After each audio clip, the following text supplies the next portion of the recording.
Hello everyone, this is Kestar Raptorial. So, I'm back after quite a while of not making videos, most of this month I suppose. I'm trying, I'm still trying to save up for new computer equipment. I tried to download some uh, new video making software, but it's quite costly, so until I save up more money I have to resort to just making these camera videos. Anyway, so I thought we talk a little bit more about socio-political topics going on today, and I know we're all exhausted of them, but until this madhouse that we're living in did these weird times um, damper a little bit, we are going to have to keep talking on them.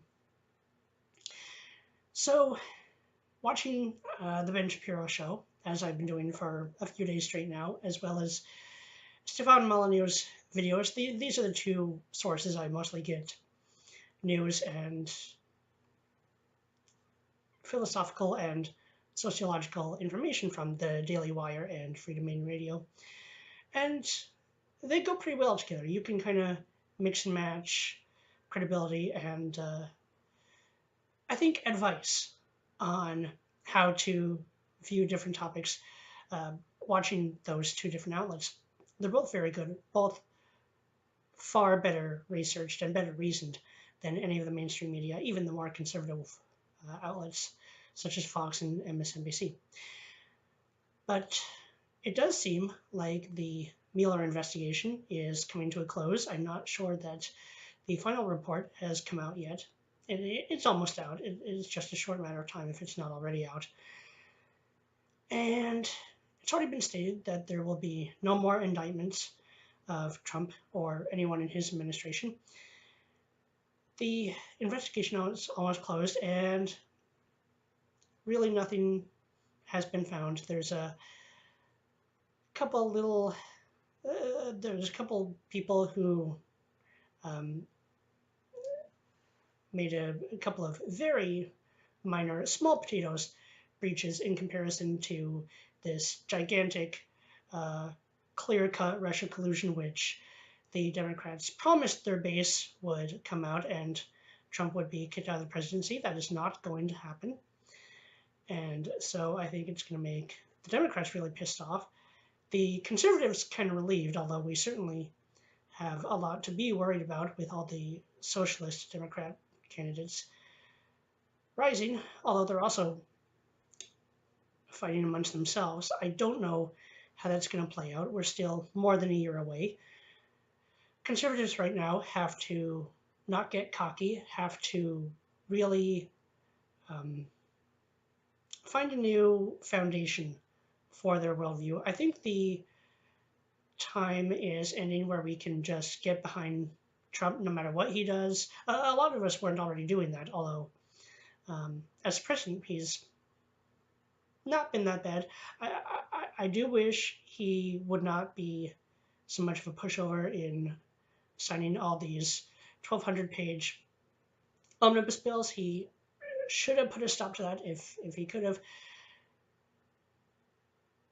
Both Democrats and Republicans, or I should say liberals, leftists, and conservatives, I've mentioned before there is a difference between a conservative and a Republican. You can have a lot of conservative values while not really being proud of the Republican Party for being so cowardly in the past and so forgiving of Trump's more questionable tendencies, such as being buddy-buddy with Kim Jong-un and going golfing.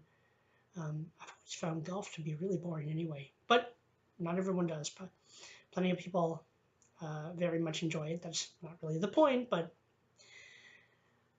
I wish Trump had more of a morally centered worldview. I don't know if that's easy to ask from someone who has grown up as he has, very wealthy to start off, and was very successful through some talent of his own. Lots of hard work, true enough, but also, let's be honest, very high on himself. But considering all that, he's not that bad a person. Not the best, but not the worst by any means either. In any case, uh, so each party does have a tendency to feel that if they can get their party or a president of their party into power, they can uh, push forth everything they want. This was a huge hope that conservatives had with Trump securing the American borders. Of course, it's not entirely Trump's fault that has fallen apart. He's been fought at every twist and turn unfairly, viciously, and to the detriment of both Americans and people making the very dangerous journey across. Even though they're coming illegally, they are risking a huge amount. 1 in 3 women, and I think an even larger percentage of children, is raped along the way, which would order you to question if the rape is that high. In Mexico, what is anyone doing slandering Western culture, which the rate of sexual assault is 1 out of every 100, or in an overall sense, maybe 1 in 52, which is far, far, far, far, far below that you will find in really most of the rest of the world, actually. It's a chaotic mess, isn't it? But I do want to talk about the lecture, well, the short lecture, and then very interesting, very productive question and answer that Ben Shapiro gave at the University of Michigan about a week ago. First to say, Ben Shapiro's new book, The Right Side of History, came out last week, and I've ordered it through Amazon just today. It'll come in the beginning of this next week, probably in, the shipping said 2 to 3 days shipping. Ben Shapiro has mentioned that occasionally, if you try to order the book, it will be listed as out of stock, but they will quickly restock. It's at the top of the Amazon bestseller list. So if you buy it, you'll get your copy, and you'll actually get it for less than shelf price right now. So go and buy The Right Side of History if you're even remotely interested. I'm very excited to read it when it comes. And last night, I was watching his live speech at the University of Michigan that was titled, "The Government is the Bully." And if you haven't watched that speech, you should go watch it. It's great. And what I especially liked, I was going to say repeatedly, no, well, yes, but especially liked, I think this was a very interesting talk, and certainly the question and answers went a lot more smoothly than a lot of them have before. I think a lot of people are really getting sick and tired of the political chaos that's been going on, and so when someone comes who gives honest and straightforward answers, like Ben Shapiro and many others, that now there's such a starvation for that they'll just curious choice of words, but they'll eat it up. They'll embrace it willingly because it's been so long since politics has been that. I especially liked his answer, the last question and answer. A high schooler who asked Ben Shapiro, what does he think Trump's long-term effect in the politics of America will be? And I'll quote Ben Shapiro. He said, if you want to look at the moment in the last decade that truly destroyed American politics, I mean, the leftist and the mainstream media have attacked him completely brutally and pushed this Russia collusion story that is now coming up as the Mueller investigation is wrapping up with truly nothing, which confirms what we've suspected all along. It's been a complete waste of time, complete waste of probably millions of taxpayer dollars. Because if you want to understand one of the most basic things about government, Governments don't make their own money. All the money they spend is taxes from the taxpayer money, and then they spend it as they will. Very important core fact to learn about government. If you and so the waste of time with this investigation that is turning up nothing. There's been a battle between Trump and the media, which Trump has said foolish things. The mainstream media has been completely an unjustified level of hatred towards him that I never thought I'd see directed towards any president. If there has been that kind of hatred towards the president, it's been before my time. I'm about 1 year younger than Ben Shapiro is. Trump is so Ben Shapiro answers in that Trump has probably done a little bit more harm than good in American social fabric, social atmosphere. A little bit more harm than good, but if you want to know what really destroyed it, it was the 2008-2012 election cycle when the Democrats decided to castigate Mitt Romney, the mildest, most milquetoast human being ever to walk the earth. Personally, I'm not quite sure what milquetoast means, but Ben did use that phrase. So Mitt Romney, the mildest, most milquetoast human being ever to walk this earth, as a racist, sexist, bigot, homophobe, who had binders full of women, who liked to strap dogs to tops of cars, and in the words of Joe Biden, wanted to put y'all back in chains. When they decided to do that to Mitt Romney, and then Barack Obama won on that basis, they very deeply harmed American politics, more so than Trump has since the beginning of his term. Barack Obama winning on slandering a truly innocent, about as innocent as you get in politics, person, that did so much harm. It pushed the Republicans to a point where they said, all right, we're not going to go with someone who's clean slate, milquetoast. We're going to go with someone who can punch you back in the face. And that's exactly what happened with the election of President Trump.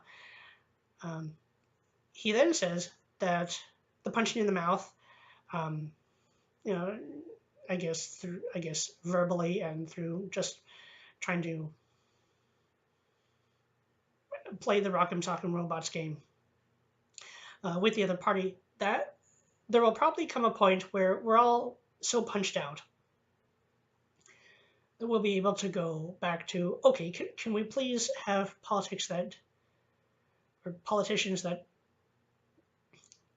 aren't just character attacks upon each other for 5 minutes? Can we get some reasonable discussion again? But it's probably going to take for us a while for us to get there. Right now, everyone, and he uses the example of his 5-year-old daughter who's just throwing a temper tantrum. That's exactly what politics has become on every side now, and everyone is still throwing their temper tantrums. And eventually, we'll all get too tired to carry that on. And I think he's exactly right about that. Some of us are already really tired of it. But the concern that a lot of Americans who are trying, even now, to keep some degree of sanity, like myself, like Ben Shapiro, like Dave Rubin, like Jesse Lee Peterson, like Stefan Molyneux, who, like so many who are trying to keep a cool head, as cool a head as possible in these times, are still aware of and fearful of where it's going to lead, of the fact that a hell of a lot of damage is going to be done before everyone is too exhausted to just keep politically and socially whacking on each other. The danger going on in the meantime is that there is a reality that thousands, often tens of thousands of migrants from third world countries are being brought into Western countries by the Western countries' own governments without the citizens ever being asked, without the native population's consent at all. And this absolutely brings demographics, particularly incompatible demographics, into conflict. I will talk another time about the recent mass shooting that took place in New Zealand, as well as New Zealand's response, which was in every way completely predictable, but also in every way completely irresponsible and foolish. At the same time, constructive conversation about political, cultural, and economic conflict is being shut down by leftists all over the world. Stefan Molyneux, who is one of the most rational and peaceful advocates for reason and discussion, was just a week or two ago deplatformed in Canada from giving a very important speech about the future and about the source of where we all find morality. He still gave the speech on his channel. I will post a link to it below. You can listen to what would have been held in front of a live, very interested, very engaged audience. And they really shut it down through insisting on completely deranged security costs. So you should listen to the speech that they couldn't shut down, but he had to give through his Free Domain Radio and YouTube channel. I will post a link below. You should check out all of the talks. I will post links to below. I think they're all very important. And beyond that, we will talk again soon.